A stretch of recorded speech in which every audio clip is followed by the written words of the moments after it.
हरे कृष्ण। आज की श्रीमद् भागवत कक्षा में आप सभी का स्वागत है। हम कल जहां पर हमारी चर्चा रुकी थी, तृतीय स्कंद के 9वें अध्याय के 29वें श्लोक से हमारी चर्चा को आगे बढ़ाएंगे।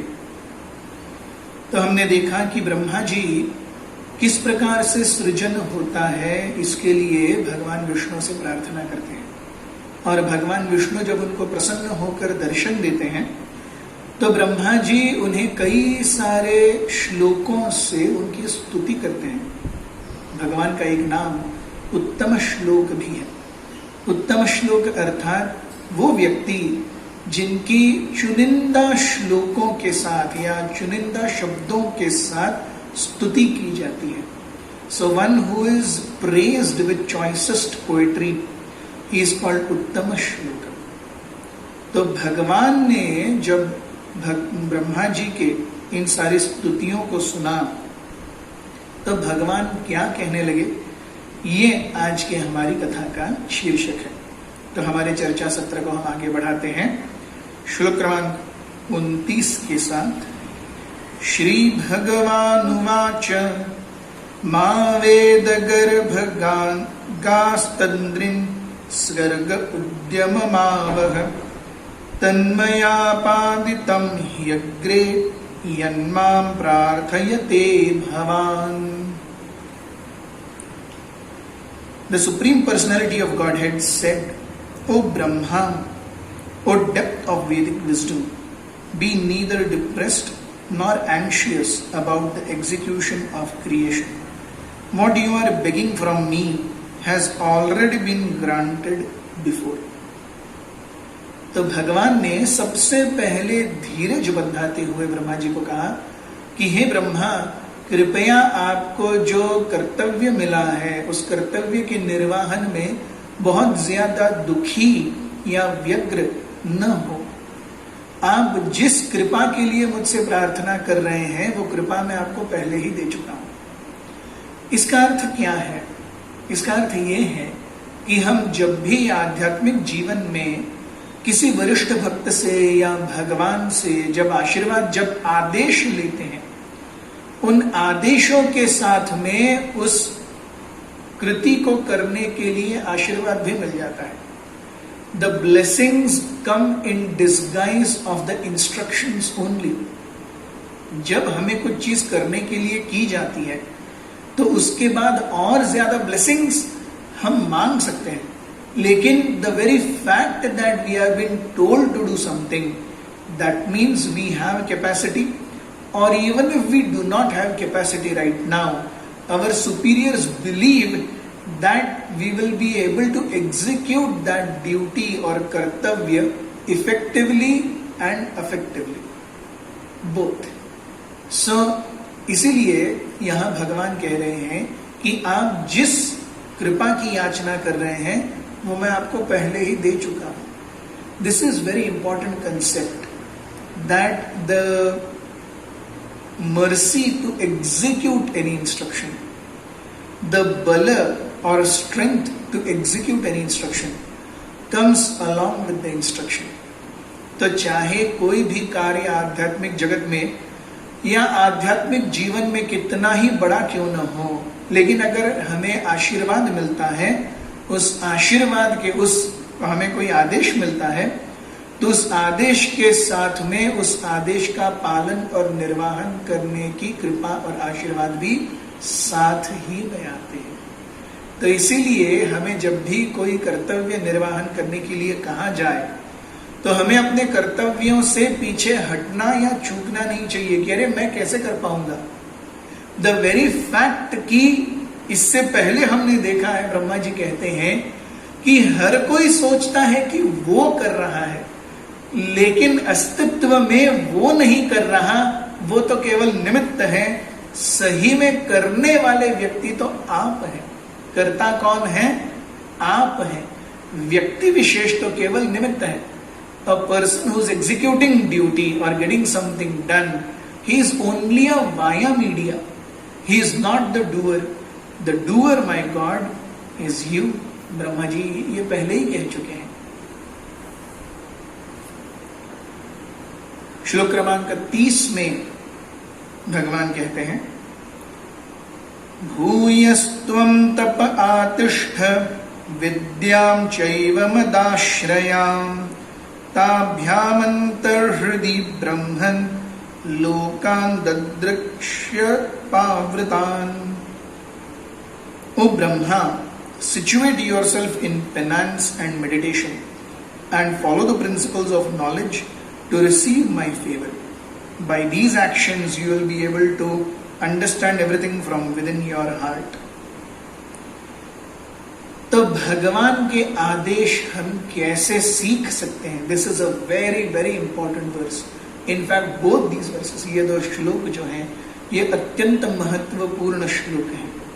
पहले श्लोक में अभी हमने जो देखा, भगवान कह रहे हैं कि किसी आदेश के साथ में ही उस आदेश की निर्वाहन करने के लिए कृपा और बल मिलता है.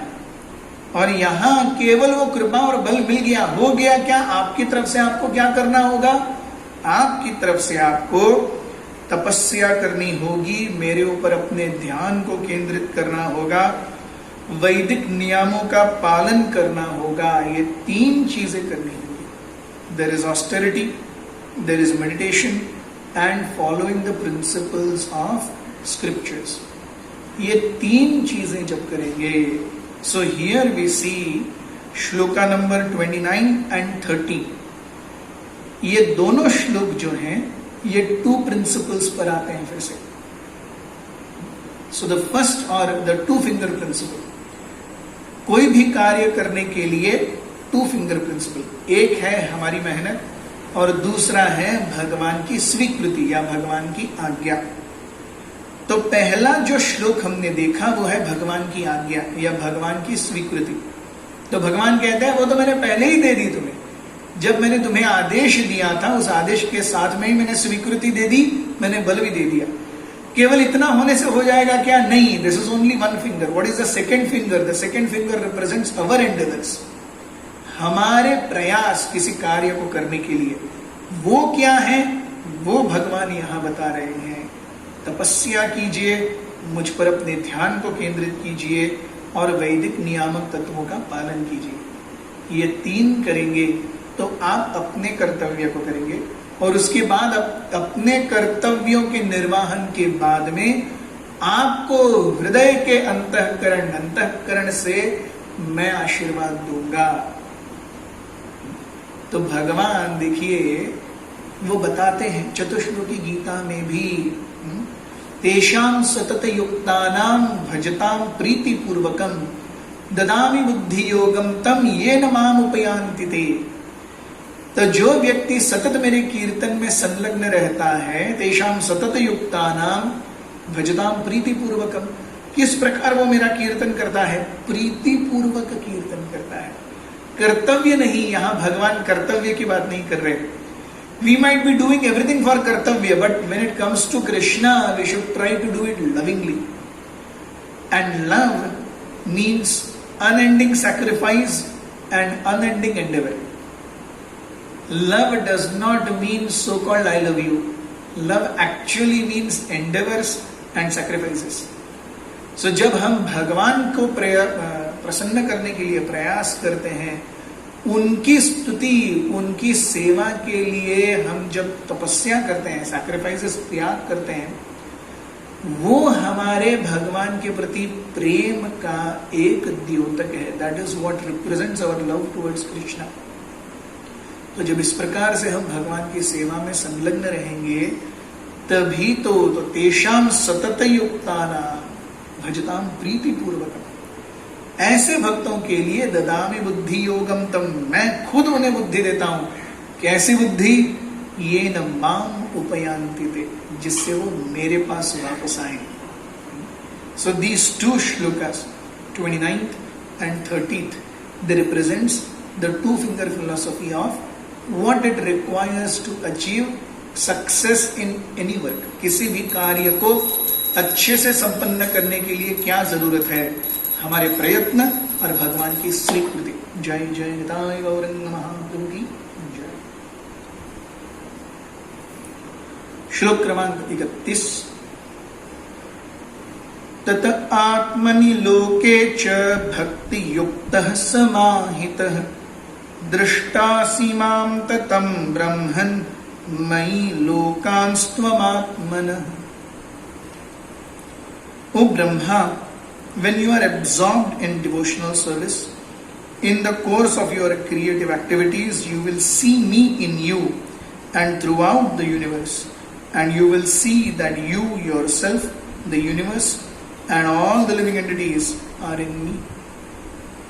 तो भगवान कहते हैं कि आप जब इस प्रकार से मुझ में समाधि अवस्था में स्थित होंगे, आप देख पाएंगे, आप जब अपने कर्तव्यों का निर्वहन करेंगे, उन कर्तव्यों के निर्वहन में आप मुझे हर जगह देख पाएंगे. आप देख पाएंगे कि आपके द्वारा जो किया जा रहा है, वहां पर हर एक कण में मेरी उपस्थिति मौजूद है. आप देखेंगे कि आपके अंदर भी मैं हूं, मैं स्वयं वहां खुद हूं, और आपके द्वारा जो सृजित जगत है उसके अंदर भी मैं. I am there personally, I am within your heart, and I am there in the creation that you have created. Everywhere you will find me. So we see, जब हम भगवान की सेवा मनोभाव से करते हैं तो उससे क्या होता है. हम जब भी सेवाएं मनोभाव से करते हैं, भक्ति भाव से करते हैं, तो अपने अंदर हम सबसे पहले आनंद का अनुभव करेंगे. If I really do something from my heart, मैं अगर कोई भी चीज अपने हृदय से करूं, तो उसकी फलीभूति होने पर, उसका कंप्लीशन होने पर मुझे आनंद की अनुभूति होगी, भगवान के उसमें समाविष्ट होने की अनुभूति होगी, और जो कुछ भी मैं करूंगा उससे जगत को लाभ होगा. अगर मैं कोई भी चीज भगवत चेतना में करता हूं, अगर मैं कोई भी चीज इंद्रिय भोग के लिए या स्वार्थ के लिए करता हूं, तो उसमें चेतना क्या है, मैं अपने लिए कर रहा हूं, और जो करता हूं उसमें भी भगवान अस्तित्व में नहीं है, क्योंकि वो मेरे स्वार्थ के लिए है, वो भगवान की सेवा के लिए नहीं है. और तीसरी चीज, ऐसा किया गया कार्य कभी भी लोगों के लिए उत्तम फलदायी या सौभाग्यदायी नहीं हो सकता, चाहे वो भक्तिमय कार्य ही क्यों न हो. आई माइट बी चैंटिंग हरे कृष्णा, मैं हरे कृष्ण महामंत्र का कीर्तन कर रहा हूं. केस ए, वो व्यक्ति अच्छे से गा नहीं सकता, अच्छे से शायद प्रेजेंट नहीं कर सकता, लेकिन अपने तन मन धन से, अपनी पूरी इच्छा से, हृदय से सेवा पूर्वक भाव में वो कीर्तन कर रहा है, भगवान को अर्पण कर रहा है.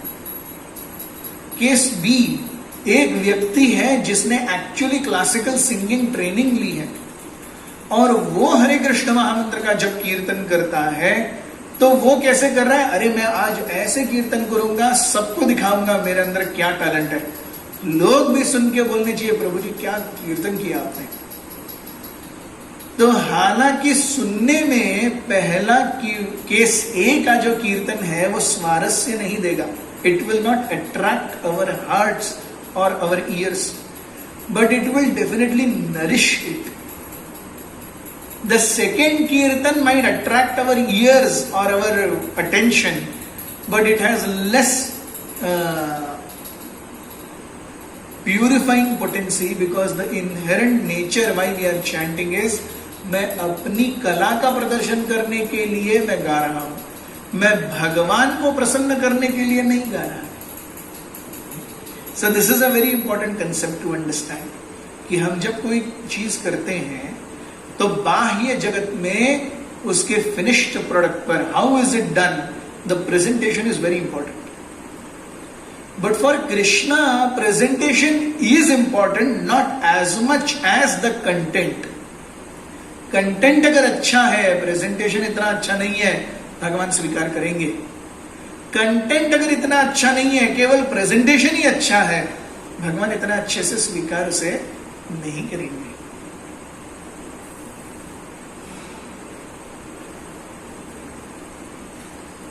श्लोक क्रमांक 32। यदा तु सर्वभूतेषु दारुष्वग्निमिव स्थितं प्रतिचक्षीत मां लोको जह्यात् तर्ह्येव कश्मलम्। You will see me in all living entities as well as all over the universe. Just as fire is situated in wood, only in the state of transcendental vision will you be able to be free from all kinds of illusion. तो जब आप इस तरह से मेरी चेतना में पूरी तरह से संलग्न हो जाओगे, मत चित्ता मत गत प्राण बोधयंत परस्परम कथयंतश्च माम नित्यम तुष्यन्ति च रमन्ति च। तो मत चित्ता मत गतः प्राण, मुझ पर अपने चित्त को सौंप करके मेरे ऊपर ही अपने प्राणों को एकत्रित करके, as if Krishna is my life and soul, बोधयंतः परस्परम। जब भक्त एक साथ मिलते हैं तो एक दूसरे को बोध करते हैं, एक दूसरे के साथ वार्तालाप करते हैं। किस संबंध में वार्तालाप करते हैं? कृष्ण के संबंध में वार्तालाप करते हैं। कथयंतश्च मां नित्यम, और इस वार्ता में उन्हें क्या महसूस होता है? तुष्यन्ति satisfaction, रमन्ति bliss। Toshan means satisfaction and Raman means experiencing bliss। तो भगवान के भक्त जो हैं, या भगवान कहते हैं मेरे भक्त जो हैं, जब मेरे बारे में श्रवण कीर्तन करते हैं तो श्रवण और कीर्तन से वो संतुष्ट भी हो जाते हैं और आनंद भी प्राप्त करते हैं। तो यहां भगवान कह रहे हैं कि केवल ऐसी परिस्थिति में ही आप माया के ऊपर जा सकते हो, जब आप सारी चीजों को मेरे लिए करोगे। When, so we again go back to verse number 30. What does Krishna say? जब हम तपस्या के साथ मेडिटेशन या भगवान के ऊपर ध्यान केंद्रित करते हुए वैदिक नियामक तत्वों का पालन करते हैं, ऐसी परिस्थिति में ही हम माया के प्रभाव से ऊपर उठ सकते हैं, वरना नहीं। त्याग है, समाधि अवस्था है और भगवान की सेवा है। ऐसे में ही हम माया को we can transcend Maya. Until and unless will always be in one sense pulverized by Maya. Pulverizer आप जानते हैं, किसी भी चीज को डाल दीजिए, उसको क्रश करके पेस्ट करके बाहर निकाल देता है। कुछ भी डालो आप पेस्ट हो जाएगा।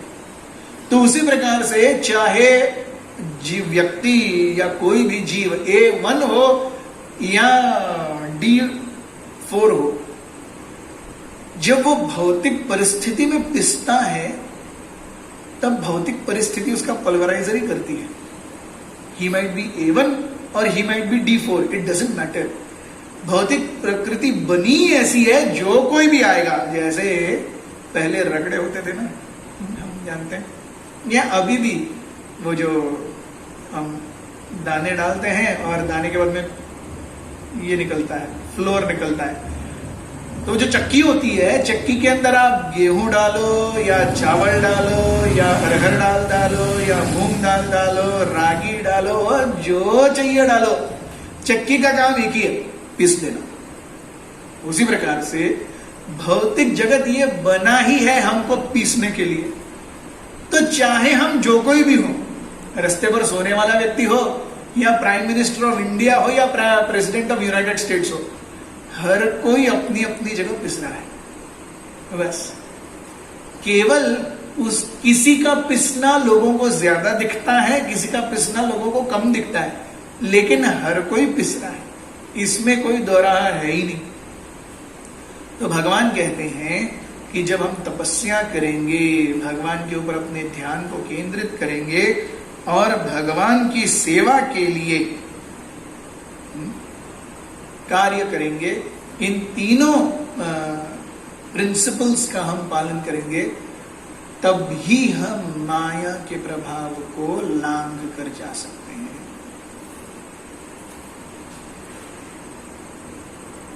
श्लोक क्रमांक 33। यदा रहितमात्मानं भूतेन्द्रिय गुणाशयैः स्वरूपेण मयोपेतं पश्यन् स्वाराज्यमृच्छति. When you are free from the conception of gross and subtle bodies, and when your senses are free from all influences of the modes of material nature, you will realize your pure form in my association. At that time, you will be situated in pure consciousness. जब आप अपने स्थूल और सूक्ष्मत्व के बोध से मुक्त हो जाओगे. Right now we are understanding ourselves to be the body, or at best when our mind is agitated, or when I am angry or lusty, तो उस समय हम या तो अपने आप को अपने शरीर से संबोधित मानते हैं, या हम अपने आप को अपने सूक्ष्म शरीर मन बुद्धि अहंकार इनके साथ संबोधित करते हैं. हम इन दोनों में से कोई भी नहीं है, हम इन दोनों के परे हैं. अपर्यस एदम इदम मंतुन्यम प्रकृतिम विद्धि में पराम जीव भूत महाबाहो ययेदम धार्यते जगत. तो भगवान भगवत गीता में उनके दो अलग अलग प्रकार के एनर्जीज का हमें उल्लेख करते हैं. So one is inferior energy and the second is superior energy. तो भूमि आप अनल वायु खम मन बुद्धि एवच अहंकार इत्यम में भिन्ना प्रकृतिर अष्टधा. तो पंच महाभूत पृथ्वी जल अग्नि वायु आकाश और मन बुद्धि अहंकार, ये आठों से ये आठ क्या है? मेरे भिन्ना प्रकृति है, ये मेरी इंफीरियर एनर्जी है, ये मेरी छोटी एनर्जी है. लेकिन वो कहते हैं अपर्यस एदम इदम तुवन्यम, इससे ऊपर एक और एनर्जी है, इससे ऊपर एक और शक्ति है. प्रकृतिम विद्धि में पराम, वो कौन है? जीव भूत जीवात्मा हम. येदम धार्यते जगत, जिससे ये जगत बना हुआ है. तो ऐसे हम देखते हैं कि दो प्रकृतियां हैं, इंफीरियर एनर्जी, सुपीरियर एनर्जी. हमारी विडंबना क्या है? We are superior energy but we identify ourselves with inferiority. तो एक व्यक्ति अगर 12th किया हुआ है और वो बोलता है नहीं मैं 5th स्टैंडर्ड में ही बैठूंगा, मैं 5th स्टैंडर्ड में ही बैठूंगा, तो आप उसे क्या बोलेंगे? अरे पागल हो गया क्या, तूने 12th कर लिया है यार, तो 5th स्टैंडर्ड में क्यों जाके बैठ रहा है? नहीं मैं 5th स्टैंडर्ड में ही बैठूंगा. अरे लेकिन तेरा क्वालिफिकेशन ऑलरेडी हायर है. सो उसी प्रकार से मैं आत्मा हूं, मैं ऑलरेडी 12th में हूं, लेकिन मैं अपने आप को ये शरीर या ये मन समझ रहा हूं, तो मैं 5th स्टैंडर्ड पे आ रहा हूं. सो इसीलिए हम देखते हैं भौतिक शरीर के स्तर पर हम जब अपने अस्तित्व को स्वीकार करते हैं, उससे क्या होता है? भय निर्माण होता है. भयम द्वितीय अभिनिवेशस्यात्. हम जो हैं उसको छोड़कर हम अपने आप को कोई और मानते हैं, तो उससे भय की उत्पत्ति होती है. जैसे हम देखते हैं, हम अगर कोई हमारी कंपनी हमें किसी डिप्यूटेशन पे भेजती है और कंपनी हमें डिप्यूटेशन पे भेज रही है, ये कार्य करके आना है. हम अपनी जी जान लगाते हैं, लेकिन फिर भी अगर कार्य सफल नहीं हुआ तो मैं क्या बोलते हैं, मैं डिप्रेशन में चला जाता हूं क्या? नहीं, मैं उसको अपना फेलियर मानता हूं क्या? उसके साथ सब कुछ खत्म हो जाएगा क्या? नहीं, मुझे एक कर्तव्य करने के लिए दिया था, मैंने किया, went off very well, did not go what to do. लेकिन वही अगर मैं उस कंपनी का मालिक हूं और फिर अगर कोई चीज अच्छे से नहीं चलती, मुझे पक्का टेंशन आएगा, क्योंकि मैं सोच रहा हूं कि वो मेरी कंपनी है, उसका जो रिजल्ट है मेरे प्रॉफिट या लॉस पर सीधा इफेक्ट करता है. लेकिन अगर मैं उस कंपनी का एक नौकर हूं तो मेरा सैलरी तो चल ही रहा है, मेरे को उससे कुछ फर्क नहीं है. I do my best, either I am the boss और I am an employee, I do my best.